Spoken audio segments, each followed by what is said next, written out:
Let me show you how to create a Chrome web app on your desktop.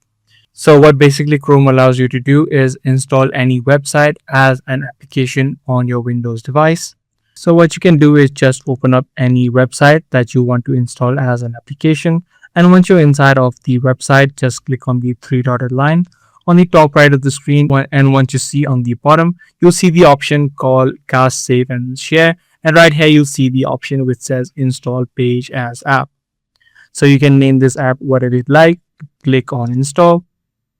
And there you go. The website now has been installed as an application on your device.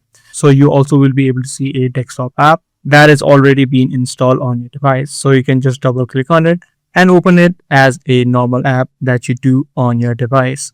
So that's basically it on how you do it. I do hope this kind of video did help you out. If it did, be sure to subscribe. That's going to be all for today. I'm going to see you in the next video.